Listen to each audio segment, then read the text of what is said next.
சொல்றாரோ, என்னுடைய தாத்தா என்ன சொல்றாரோ, ஐயோ அப்படின்னு சொல்றது வராது, அவர் என்ன சொல்றாரோ அப்படின்னு சொல்லி நாம் அவராய் காத்துக் கொண்டிருப்போம்.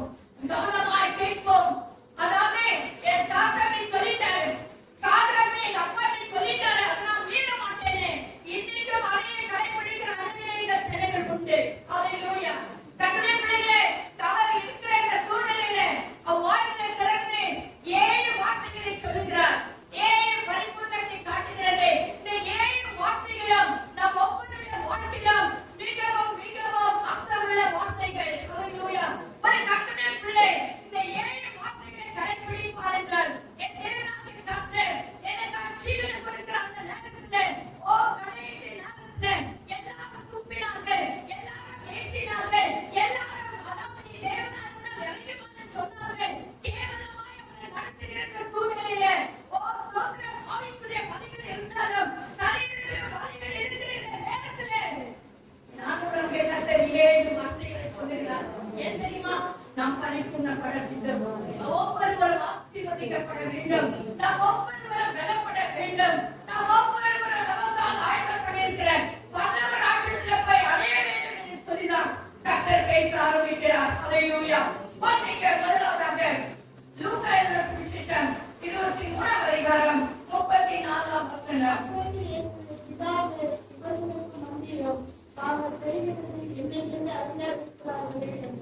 ஆமென். அவர் எடுத்த உடனே முதலாவது பேசுகிற ஒரு வார்த்தை, பிதாவே இவர்களுக்கு மன்னியும். ஹல்லேலூயா. அவ்வளவு இக்கட்டான நேரத்துல ஜீவன் கொஞ்சம் கொஞ்சமாய் போய் கொண்டிருக்கிறது. அந்த சூழ்நிலையிலே வேதனை மத்தியிலே அவர் சொல்லுகிறார், பிதாவே இவர்களுக்கு மன்னியும், பிதாவே இவர்களுக்கு மன்னியும். ஏன்னா தாங்கள் செய்கிறது என்னதென்று அறியாமல் இருக்கிறார்கள். ஆண்டவரே, பிதாவே இவர்களை மன்னியும். அது அந்த மன்னிக்கிற தன்மை அந்த கடைசி நேரத்தில் கூட அவர் மன்னிக்கிறார். இன்னைக்கு கர்த்தர் நம்மை மன்னியாக இருந்திருந்தால் இன்னைக்கு நாம் தேவ சமூகத்தில் இருந்திருக்க மாட்டோம். எத்தனை தவறுகளை செய்கிறோம், எத்தனை நேரத்தில் ஆண்டவரை துக்கப்படுத்துகிறோம், வேதனைப்படுத்துகிறோம், சஞ்சலப்படுத்துகிறோம், தேவனை நாம் கனவீனப்படுத்துகிறோம். இருந்தாலும் கர்த்தர் ஒவ்வொரு நாளும் நம்மை மன்னித்து மன்னித்து மன்னித்து நம்மை தேவ சமூகத்தில் இழுத்துக் கொள்கிறார். அந்த பிரசன்னத்திலே நம்ம வைத்துக் கொள்கிறார். ஹல்லேலூயா. பார்க்கிறதுல சுவிசேஷம் 6ஆம் அதிகாரம் 12ஆம் வசனத்திலே செபத்தை கற்றுக் கொடுக்கும் பொழுது அவர் என்ன சொல்லுகிறார்? நாங்கள் எங்கள் கடனாளிகளுக்கு மன்னிக்கிறது போல நீர் எங்கள் கடன்களை எங்களுக்கு மன்னியும். அது இன்டைரக்டா சொன்னா, நாங்க மன்னிக்கலைன்னா நீர் எங்களை மன்னியாதிமானவர் தான் அர்த்தம். அதனால கர்த்தருடைய பிள்ளைகளே, ஒவ்வொரு நாளும் நாம் மன்னிக்க கற்றுக்கொள்ள வேண்டும். நமக்கு விரோதமாய் பேசுகிறவர்களை நாம் மன்னிக்க வேண்டும், நமக்கு விரோதமாய் கிரியை செய்கிறவர்களை நாம் மன்னிக்க வேண்டும். மன்னியாதபடிக்கு அவர்கள் என்ன செய்யறாங்களோ அதை அப்படியே மனசுல வச்சு வச்சு வச்சு அது வருஷங்கள் ஆனாலும் சரி, அது குளிச்சு போய் கெட்டு பூச்சி வந்து நாசினாலும் நாம் அதை விட்டுக் கொடுக்கிற தன்மையே இல்லை.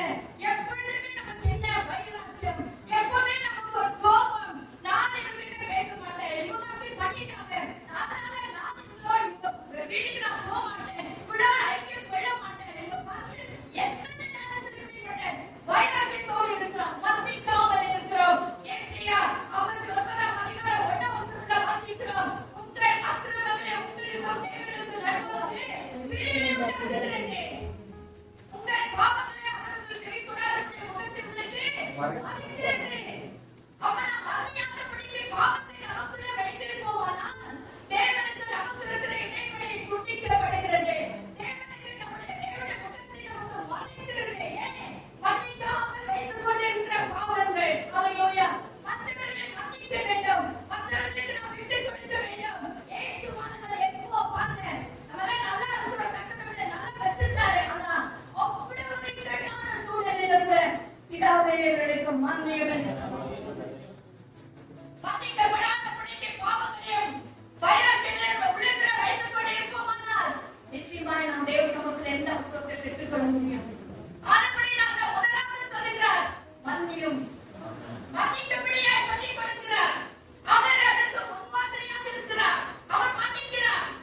நமக்கு கற்றுக் கொடுக்கிறார். பிள்ளைகளே, மன்னிக்க நாம் கற்றுக்கொள்வோம். ஹல்லேலூயா. மத்தேயு 6ஆம் அதிகாரம் 15ஆம் வசனத்தை வாசிங்க. மத்தேயு 6ஆம் அதிகாரம் 15ஆம் வசனம். மனுஷனுடைய தப்பிதங்களை நீங்கள் அவர்களுக்கு மன்னியாதிருந்தால் உங்கள் பிதா உங்கள் தப்பிதங்களையும் மன்னியாதிருப்பார். மனுஷனுடைய தப்பிதங்களை நீங்கள் அவர்களுக்கு மன்னியாதிருந்தால் உங்கள் பிதா கூட உங்கள் தப்பிதங்களை மன்னிக்க மாட்டார். தேவன் நம்முடைய தப்பிதங்களை நமக்கு மன்னியாம இருந்தால்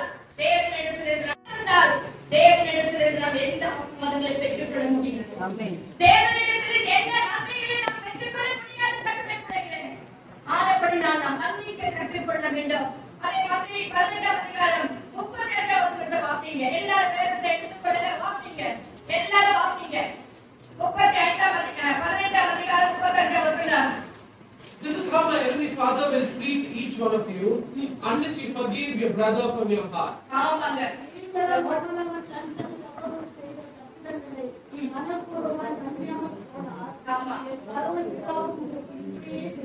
அதாவது என்ன பண்ண ஒரு ஸ்டெப் ஹையர்ல போறாரு. மேலோட்டமா மன்னிக்கிறது இல்லங்க. அதாவது அவங்க வெச்சுக்கொண்டா மன்னிக்கிறது இல்ல, மனப்பூர்வமாய் மன்னிக்க வேண்டும். அப்படினா ஒரு வாட்டி நம்ம மன்னிச்சிட்டா திருப்பி அத பத்தி நினைக்கவே கூடாது. திருப்பி அத குறித்து பேசவே கூடாது. அத விட்டுட்டு கட்டளை பிள்ளைகள் அபிஷேகம் பண்ணப்பட்டவங்க வருஷம் ஆனதும் எவ்வளவு வருஷம் ஆனாலும் அந்த எண்ணத்தை அந்த வைராக்கியத்தை அப்படியே மனசுல வச்சுட்டே இருக்குது. நான் சொல்றாரு, நீங்கள் மனப்பூர்வமாய் மன்னிக்க வேண்டும். மனப்பூர்வமாய் மன்னிக்க வேண்டும். அதை மன்னிச்சு விட்டுருங்க. ஹல்லேலூயா. இரண்டாவது வாசிக்க போது வாசிங்க. லூக்கா 23ஆம் அதிகாரம் 43ஆம் வசனம். ಅದಕ್ಕೆ ಯೇಸು ಇವತ್ತೇ ನನ್ನ ಸಂಗಡ ಪರದೇಶಿ ನಿಲ್ಲಿಸಿ ಎಂದು ನಿಮಗೆ ಸತ್ಯವಾಗಿ ಹೇಳುತ್ತೇನೆ. ಹಲ್ಲೇಲೂಯಾ.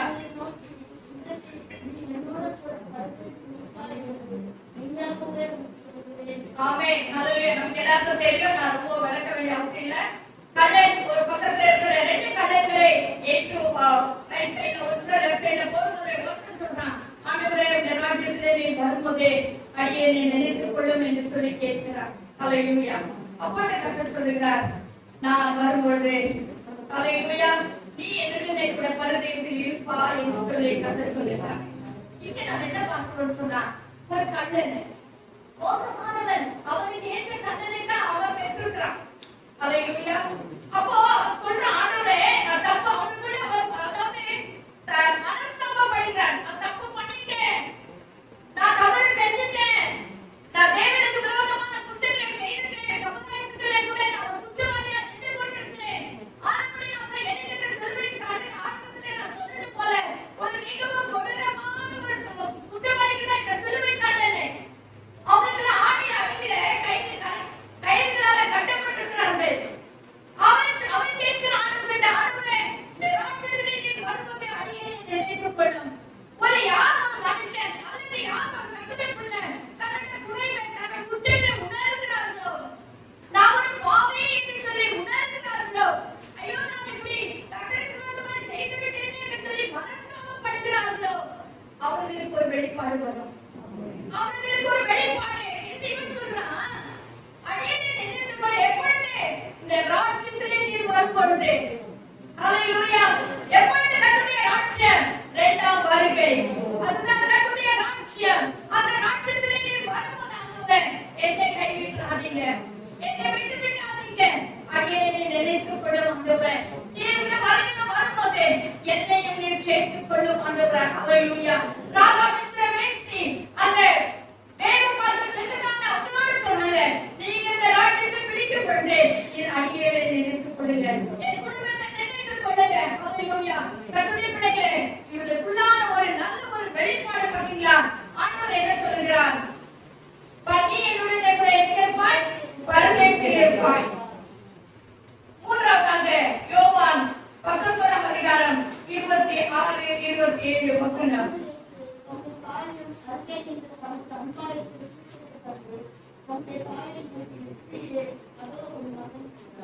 ஆமென். ஸ்திரீயை பார்த்து அதோ உன் மகன் என்று சொல்லுகிறார். இயேசுவானவர் தேவனாய் இருந்தார்.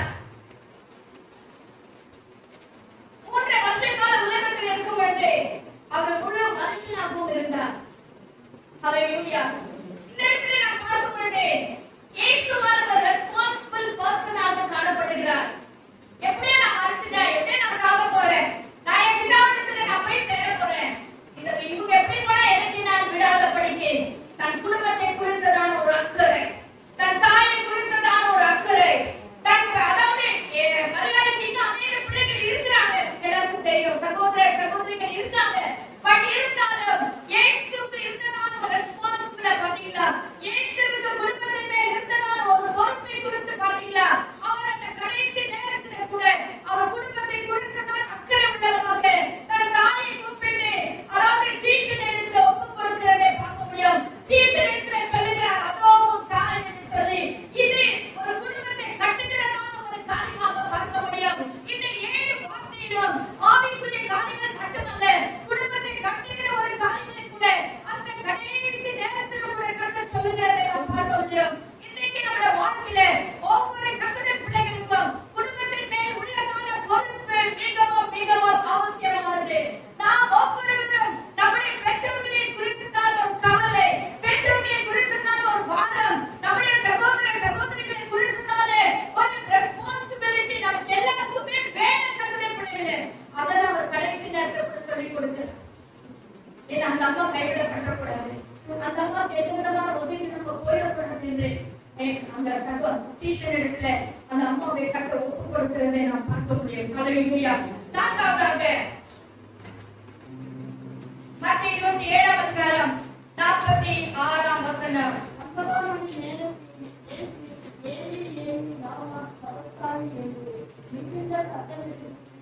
ஆமென்.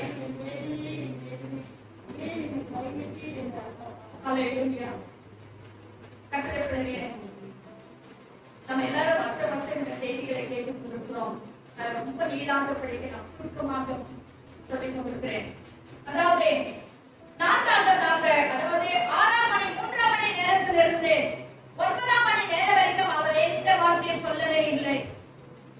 9 மணி நேரம் வந்த உடனே அவர் சொல்லுகிறார், ஏலி ஏலி லாமா சபக்தானி, என் தேவனே ஏன் என்னை கைவிட்டீர்? அப்படின்றால், ஏன் ஆண்டவரே என்னை கைவிட்டுட்டீங்க? ஏன் இந்த பாடுகளுக்கு என்னை உட்படுத்திட்டீங்க? ஏன் என்னை இவ்வளவு உபத்திரம் கொடுத்துட்டீங்க? அது அல்ல அர்த்தம்.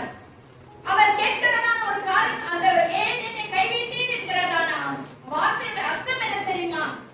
பிதாவின் முகம் இயேசுவுக்கு மறைக்கப்பட்டது.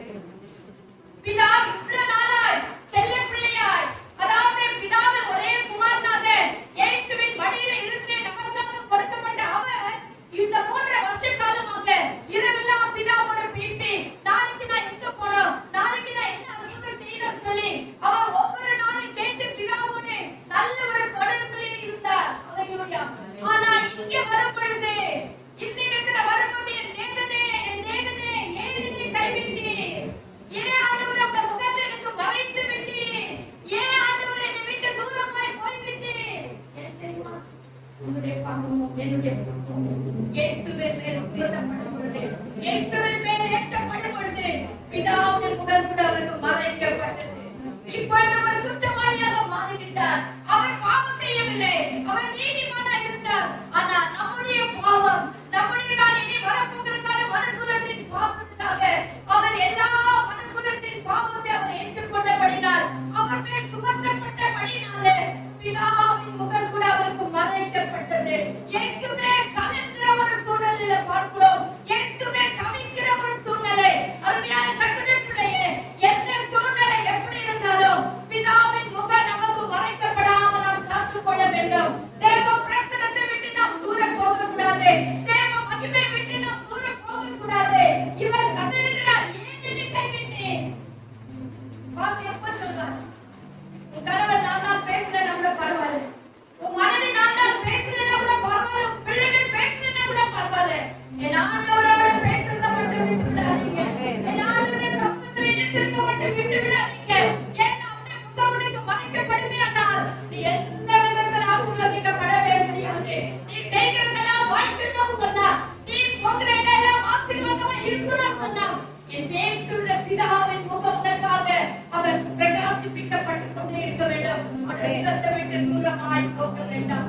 அடுத்த விட்டு தூரமாய் போக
நாம் வாசித்ததான ஏசாயாவின் புத்தகத்தில் வாசித்தோம். 33ஆம் அதிகாரம் 5ஆம் வசனத்திலே அவர் நம்முடைய பாவங்களுக்காக அடிக்கப்பட்டார்.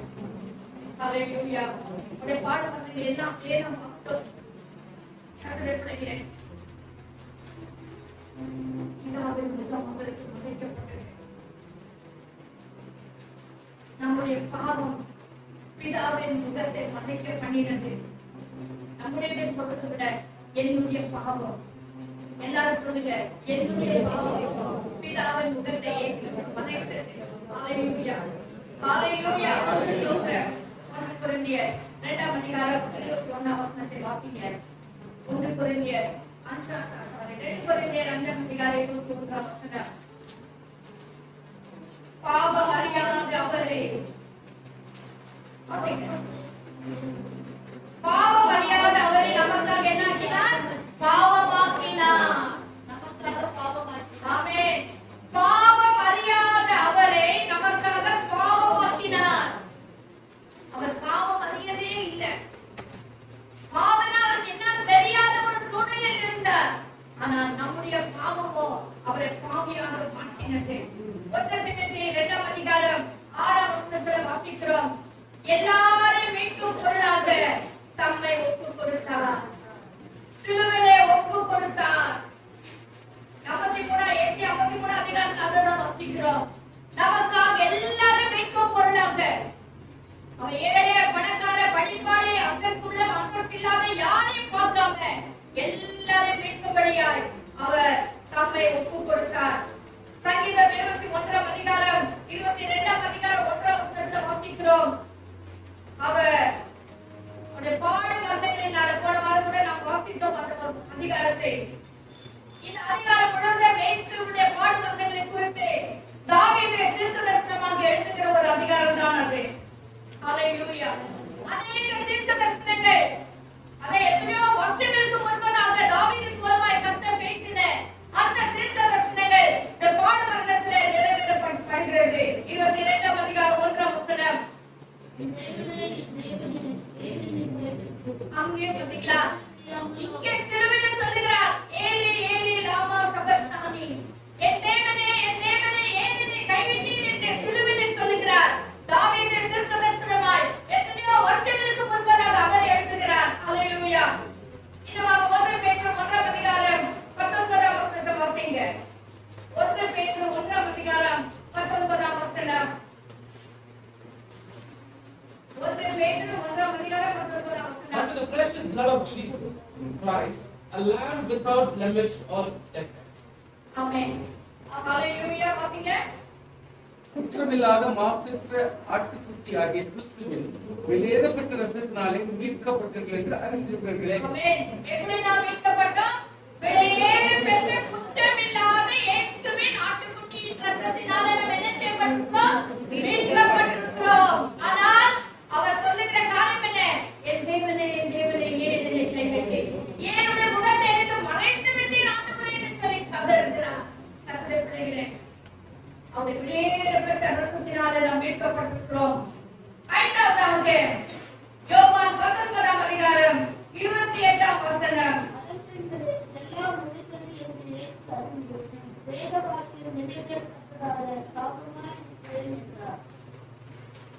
எல்லாம் முடிந்தது என்று அறிந்து இயேசு சொல்கிறார், தாகமாக இருக்கிறேன். அவர் தண்ணீருக்காக தாகமாக இருக்கிறேன் என்று சொல்லவில்லை. ஆமென். ஆமோஸின் புத்தகத்தில் வாசிக்கிறோம், அதாவது தண்ணீர் கிடைக்காத பஞ்சமும் கிடையாது, அப்படி கிடைக்காத பஞ்சமும் கிடையாது. அதல்ல பஞ்சம், அதல்ல தாகம்.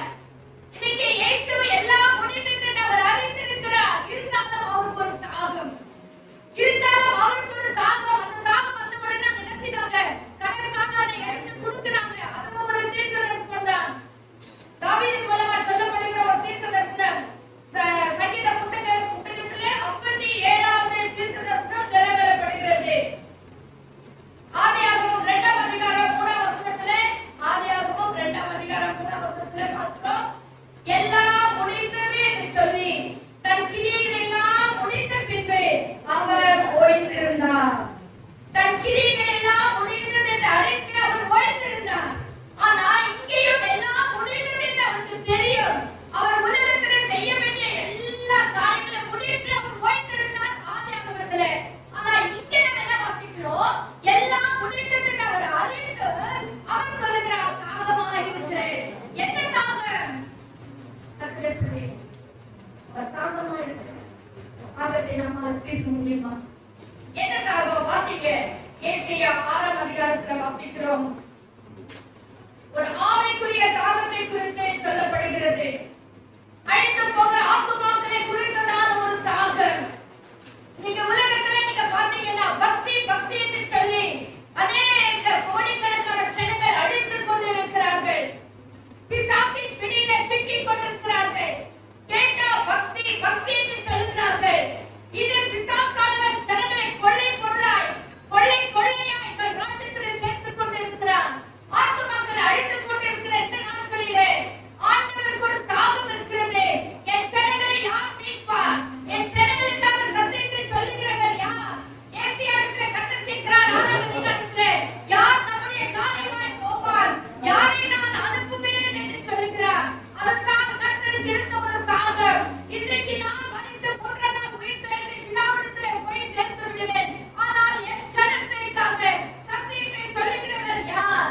என் ஜனத்துக்கு என்னுடைய ராஜ்யத்திலே ஒரு ஆசீர்வாதத்தை வாய்க்காத இருக்கும்படி யார் வருவார்கள்? யாரை நான் அனுப்புவேன்? ஹalleluya.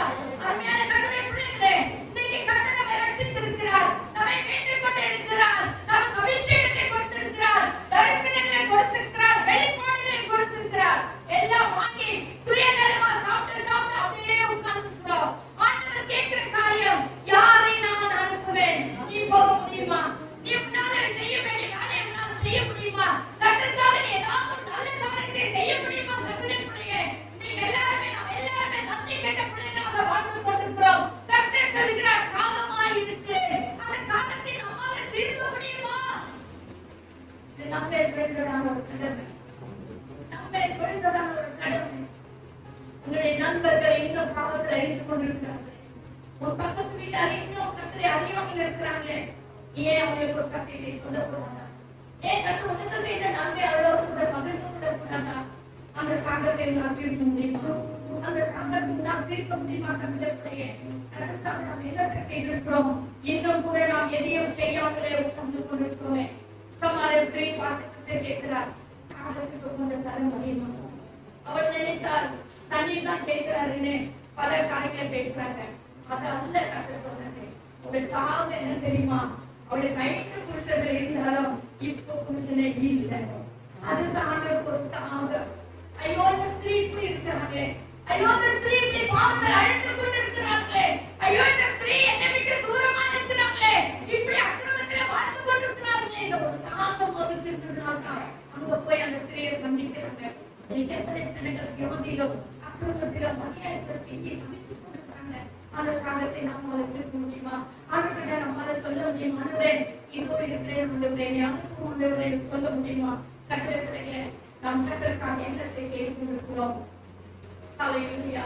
யோனா 4ஆம் அதிகாரம் 11ஆம் வசனம் வாசிங்க. யோனா 4ஆம் அதிகாரம் 11ஆம் வசனம்.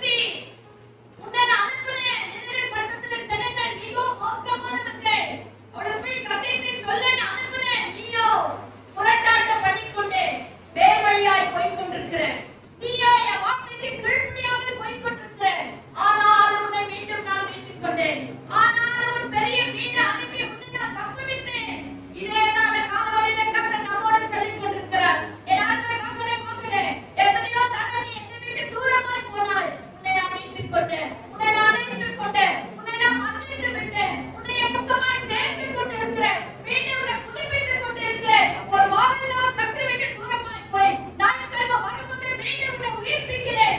ஆனால் இந்த நாளிலே நீ எனக்காக வெற்றிருக்க முடியுமா? இந்த நாளிலே என்னுடைய தாகத்தை நான் தீர்க்க முடியுமா? அவருக்கு இருக்கும் ஒரே தாக்கம் அதுதான், என் ஜனங்களுக்காக யார் சத்தியத்தை சொல்லுவார்கள். ஹalleluya. நீ அவருக்காக வாயா இருக்க முடியுமா? நீ அவருக்காக காலா இருக்க முடியுமா? நீ இயேசுவானவர் இல்லை, அவர் மரித்து வீட்டிலிருந்து பிறோனுக்கு போய் சேர்ந்திருந்தார். இனி நாம் எல்லாருமே இயேசுவுக்காக வாழணும் கற்று விரும்புகிறார். இயேசுவாக அன்புள்ளவர்கள் இருக்கணும் கற்று விரும்புகிறார். இயேசுவாக தாழ்மை உள்ளவராக இருக்கணும் சொல்றாரு. அவர் காதுல கழினார் பாத்தீங்களா? அந்த ஒரு தாழ்மை, அதாவது எந்த அளவுக்கு ஒருத்தர் தாழ்த்த முடியுமோ அந்த அளவுக்கு கர்த்தர் நம்மை தாழ்த்தினார். இது எல்லாம் எதற்காக? நமக்கு அநேக பாடங்களை கற்றுக் கொடுக்கிறார். மத்தேயு, மார்க்கு, லூக்கா, யோவான் 4 சுவிசேஷங்களிலும் அநேக புத்திமதிகளை நமக்கு சொன்னார். சொன்னாரா இல்லைங்களா? சொன்னார். அது இல்லாம இந்த 7 வார்த்தைகளை சொல்லிக் கொண்டிருக்கிறார். ஹalleluya. இந்த கடைசியில சொன்ன 7 வார்த்தைக்கு மிகவும் அர்த்தம் இருக்கிறது. இந்த என்னவோ குட் ஃப்ரைடே கடமைக்காக பாரம்பரியமாக வந்தோம். இந்த வருஷமும் குட் ஃப்ரைடே சர்வீஸ் அட்டெண்ட் பண்ணிட்டோம். சில வருஷங்களுக்கு முன்னால ஒரு சிஎஸ்ஐ சபையில பாஸ்டர் பிரசங்கம் பண்ணபடி கூப்பிட்டுருந்தாங்க. அங்க எப்படின்னு சொன்னா வெளியில இருந்தெல்லாம் கூப்பிடுவாங்க, ஒருத்தருக்கு ஒரு வார்த்தை கொடுப்பாங்க. அந்த மாதிரி 7 பிரசங்கம் நடக்கும். உங்களுக்கு எல்லாம் ஒருவருக்கு தெரியும். காலையில 11 மணிக்கு அந்த ஆராதனை ஆரம்பிச்சா 3 மணிக்கு 3:30 மணிக்கு முடியும். பெரிய சிஎஸ்ஐ சபை. அந்த சபையில பாத்தீங்கன்னா ஜனம் அப்படியே நிறைஞ்சு வழியுது. பாஸ்டர் ஸ்டேஜுக்கு போயிட்டாரு. எங்களுக்கெல்லாம் இடமே இல்லை. நான் 3 பேரும் அந்த படியில, அதாவது நட பாதையில உட்கார்ந்துருக்கிறோம். நான் என்ன சொல்ல வரேன்? பாரம்பரியமாய் வந்து விட்டார்கள். நான் உட்கார்ந்து பார்த்துட்டு இருக்கிறேன். 3/4 ஜனம் நல்லா தூங்கினேன். அந்த ஆலயத்துல நல்லா தூங்கிட்டு இருக்காங்க. வெளியே பாத்தீங்கன்னா என்னவோ செலிப்ரேஷன் நடந்துருக்குது.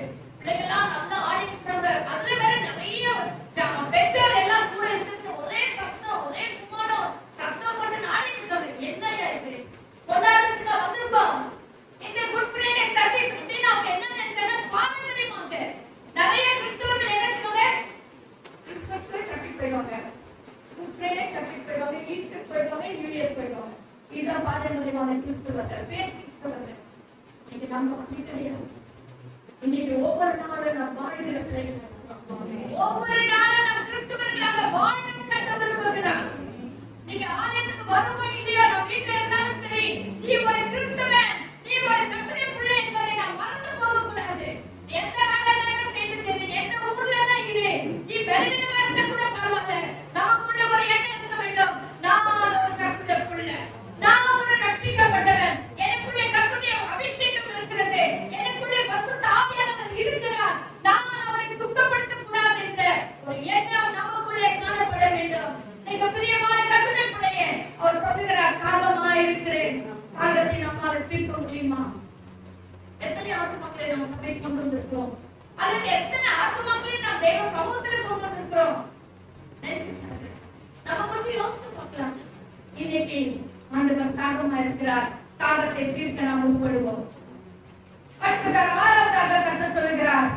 யோவான் 19ஆம் அதிகாரம் 30ஆம் வசனம். இயேசு காலையிலே வாங்கியிருந்த என்று சொல்லி தலையை சாய்த்து ஆவியை கொடுத்தார். ஆமென். தலையை சாய்த்து ஆவியை ஒப்பு கொடுத்தார்.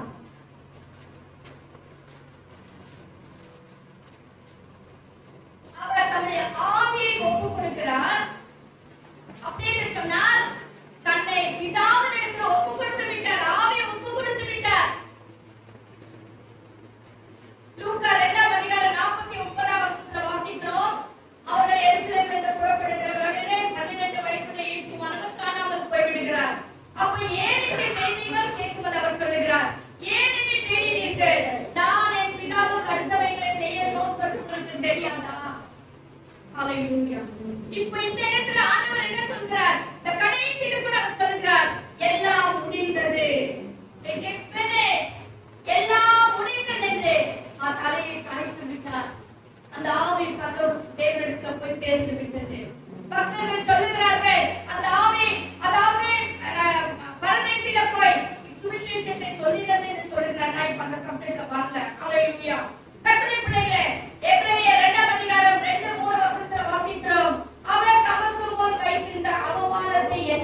கைவிடாமல். வாசிங்க எபிரேயர் 2ஆம் அதிகாரம் 2-3 வசனம்.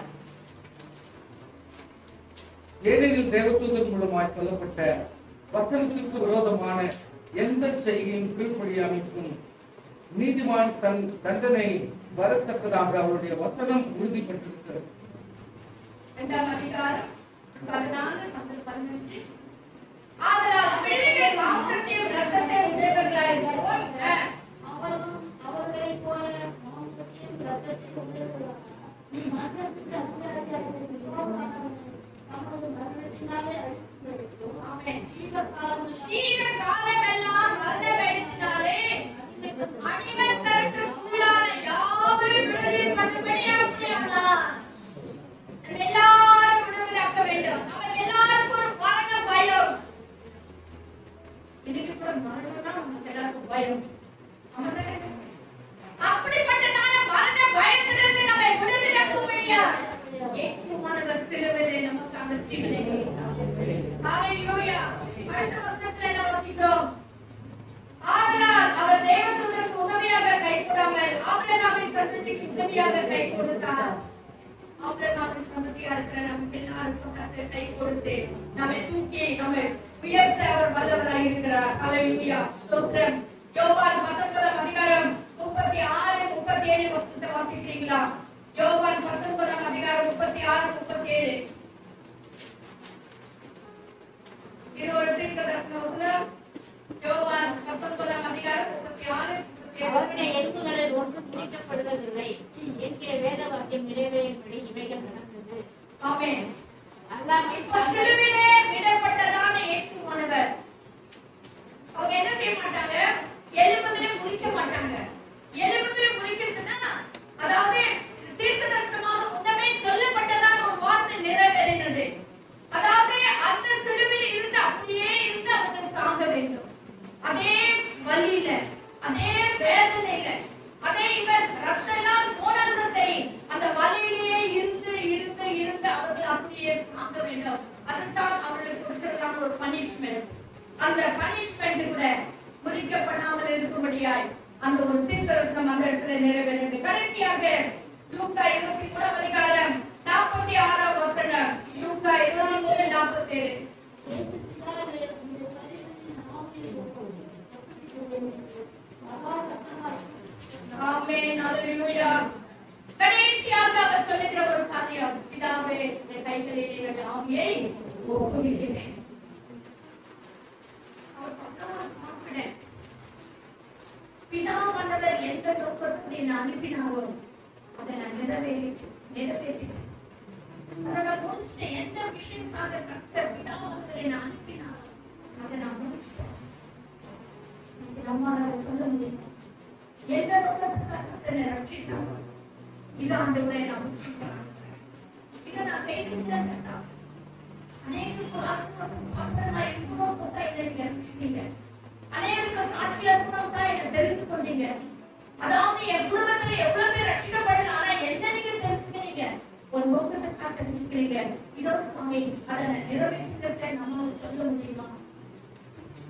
குட் ஃப்ரைடே அவர் வரமாட்டார். அதை நாம ஏதோ ஒரு பாரம்பரியமா எடுத்துட்டு அல்ல. இந்த ஒரு நல்ல நாளில நம்மை நாமே ஆராய்ந்து பார்த்து நாம் நிதானித்து பார்த்து அந்த 7 வார்த்தைகள் எவ்வளவு அழகாக எவ்வளவு அர்த்தமுள்ளதாக இருக்கிறது என்று உணர்ந்து நம்மை அதற்குள்ளாக நாம் மாற்றிக்கொள்ள வேண்டும்.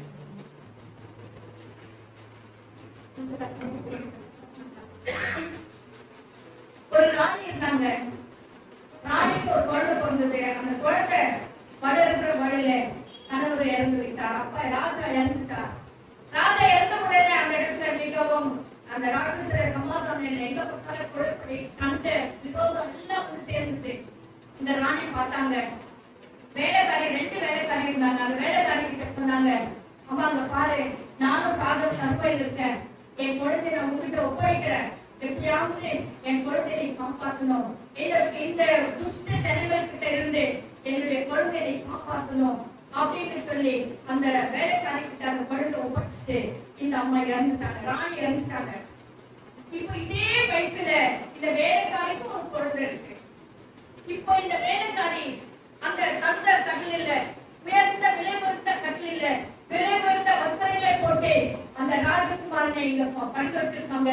வேலைக்காரி குழந்தையும் சாதாரண கட்டில படுக்க வச்சிருக்காங்க. திடீர்னு ஒரு ஆள் வந்து சொல்றாங்க, இந்த இப்ப இருக்கிறவன் வந்து இந்த குழந்தைய சாதனைக்க முடியாது சொன்ன உடனே இந்த வேலைக்காரி என்ன பண்ணாங்க தெரியுமா? இந்த ராஜ வஸ்திரத்தை எடுத்து தான் குழந்தைக்கு போட்டுட்டு தான் குழந்தைகிட்ட இருந்த சாதாரண வஸ்திரத்தை சுற்றி அந்த ராஜா அந்த அதாவது ராஜகுமாரனுக்கு போட்டு கட்டில சுற்றி மாற்றி வச்சுட்டாங்க.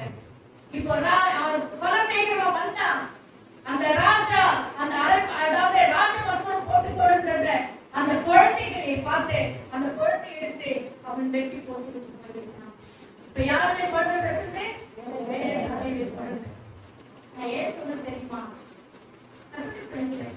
கடைசியில சொன்ன அந்த வார்த்தைக்கு அவ்வளவு ஒரு மதிப்பு. சாகுற நேரத்துல சொன்ன அந்த வார்த்தைக்கு அவ்வளவு ஒரு மதிப்பு இருக்கு.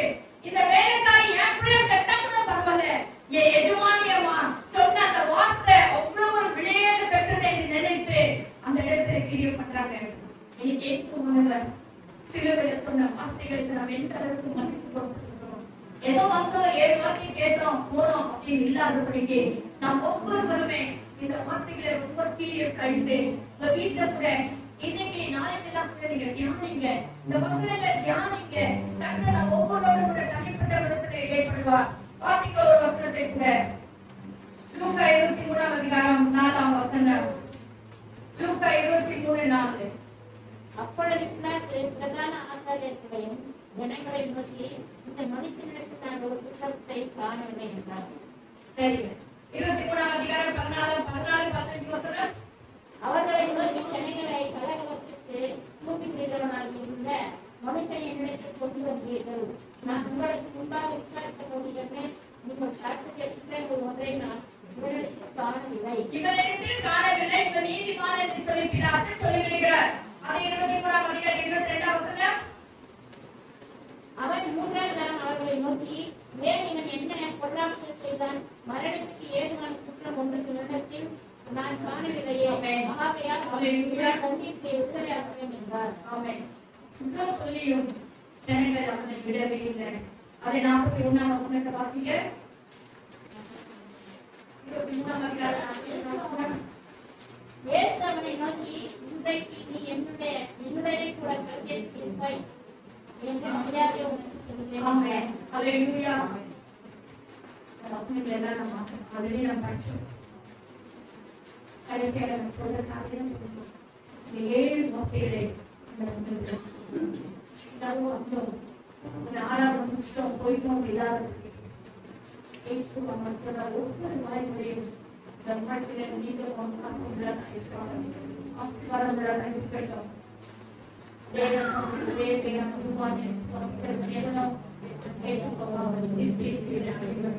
அவரை தந்ததை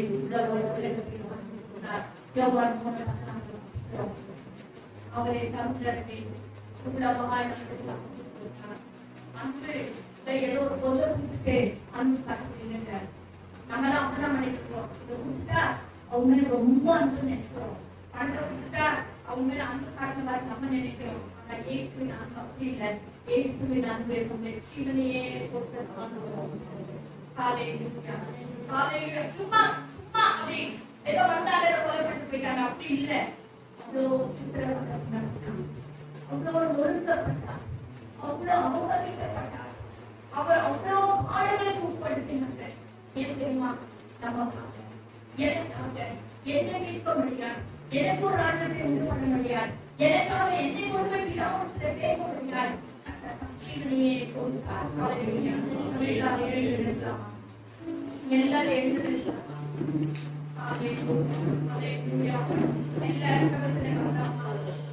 இன்னைக்கும் இந்த வருஷத்துல ஒரு 6 மணிக்கு நான் போயிட்டேன் வந்துட்டேன் அப்படின்னு இல்லாத நல்ல ஒரு தீர்மானத்தை 4 விசேஷங்களில சொன்ன வார்த்தைகளை விட இந்த கடைசியில சொன்ன 7 வார்த்தைகள் அட்லீஸ்ட் இந்த 7 வார்த்தைகளை நான் கைக்கொண்டாலே போதும். நிச்சயம் அந்த வாழ்க்கை பெரிய விஷயமாய் மாற்றுவோம், ஒரு பெரிய அற்புதமாய் மாற்றுவோம். அநேக சாட்சியாக வைப்பார். அநேகருடைய குடும்பத்தின் பாத்திரமாக வைப்பார். ஹalleluya. நீ ஆசீர்வாதத்தின் வாய்க்கால் அந்த விளைவுகளை கட்டச் செய்வார். ஹalleluya. ஹalleluya. எல்லாம் செய்கிறது. உலகம் எல்லாவற்றையும் செய்து முடிச்சிட்டார் நான் சொல்றேன். ஆனா இப்ப எனக்கு இது இல்ல அது இல்ல. அதாவது உலகத்துல என்ன ஆசீர்வாதம் வேணுமோ அது ஆதியாகமத்துல செய்து முடிச்சிட்டாரே பண்ணிட்டார். உன் ஆயுளுடைய வாழ்க்கைக்கு என்ன வேணுமோ அதை சிலுவையிலே செய்து முடிக்க வேண்டாம். எல்லாம் முடிக்கிறது. உனக்காக எல்லாவற்றையும் செய்து முடிக்கிறார். நீ கர்த்தருக்காக என்ன செய்து முடிக்கிறார்? நீ கர்த்தருக்காக 1 மணி நேரம் அந்த தேசத்திலே கேட்டார். 1 மணி நேரம் எனக்காக விட்டுருக்க கூடாதா? 1 மணி நேரம் எனக்காக விட்டுருக்க கூடாதா? ஹalleluya. இன்னைக்கு நம்மளுடைய வாழ்க்கையில நம்முடைய செவ ஜீவி எப்படிப்பட்டதா இருக்கு? கர்த்தருக்காக நம்ம என்னத்தை செய்து கொண்டிருக்கிறோம்? நம்ம எல்லாருடைய கண்களையும் சிலுவையிலே நாம திறக்கிறோமா? எல்லாருடைய கண்களும் மூடியிருக்கட்டும். உனக்காக சிலுவையிலே தொங்கிக் கொண்டிருக்கிறேன். மத்தியான வேளையில வெயில் ரொம்ப இருக்குன்னு சொல்லி நீ ஃபேக்டரியில உட்கார முடியாம அவதிப்படுறியா? கஷ்டப்பட்டு உட்கார்ந்துருக்கிறீங்களா? அடலே உன்னுடைய முடியல. இன்னைக்கு ஏசி உனக்காக கொல்கத்தா மலையில 3 ஆணிகளால் தொங்கப்பட்டவராக சிலுவையில உனக்காக தொங்கிக் கொண்டிருக்கிறார். மரக்கண்களினால் அவரை பார்க்க முடியுமா? மரக்கண்களினால் அவரை பார்க்க முடியுமா? உனக்காக கர்த்தர் சொர்க்க சொர்க்காக படித்து முன்கிரியத்தை போட்டு அப்படியே அழுத்துறாங்க. நீ யூதருக்கு ராஜாதானே என்று சொல்லி முன்கிரியத்தை போடுறாங்க. ஹalleluya. ஹalleluya. நம்ம உள்ள கொஞ்சம் உருகாதா? நம்ம உள்ள கொஞ்சம் நொறுங்காதா? நம்ம உள்ள கொஞ்சம் உடையாதா? இன்னும் கடினமா இருக்கிறோமே. இன்னும் நம்ம உள்ள கல்லா இருக்கிறதே. நாம் செய்தால் கரெக்ட் செய்து கொண்டிருக்கிறோமே. நான் சொன்னதான் தெரியுது சொல்லி நாம் செய்து கொண்டிருக்கிறோமே. நாம் ஜெபிச்சதுதான் ஜெபம்னு சொல்லி நினைத்து கொண்டிருக்கிறோமே. இன்றைக்கு உனக்காக பிதாவின் வலது பக்கத்திலிருந்து அவர் வந்து பேசிக் கொண்டிருக்கிறார். ஹalleluya. நீ கைகளினால் செய்த பாவங்களுக்காய் கைகளினால்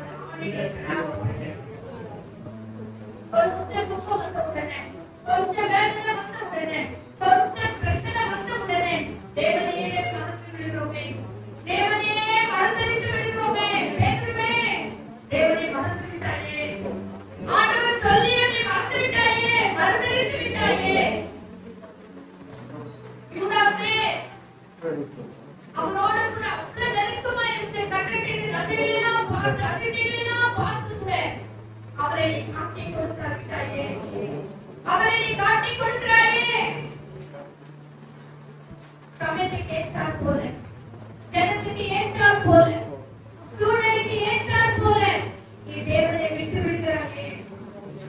அவங்க அப்படி சொன்னா நானும் அவங்க போயிடுறேன். ஹalleluya. ஹalleluya. தேவனை கற்றுக்கிறேன். நீ கற்றுக்கிற பிள்ளை என்பதை மறந்து விடாதே. நீ தேவனால் அபிஷேகம் பண்ணப்பட்டது என்பதை மறந்து விடாதே. தேவனால் தெரிந்து கொள்ளப்பட்ட கற்றுக்கிற பிள்ளை என்பதை மறந்து விடாதே.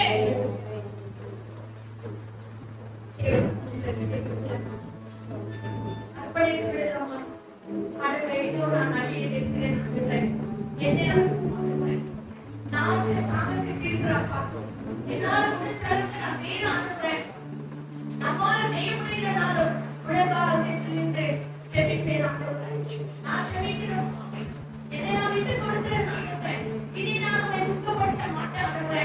இனி மீண்டும் மீண்டும் நான் சிலுவையில் அலைய மாட்டேன் ஆண்டவரே. என்று சொல்லி ஒரு நல்ல தீர்மானத்தை சொல்லுவோம். ஹalleluya.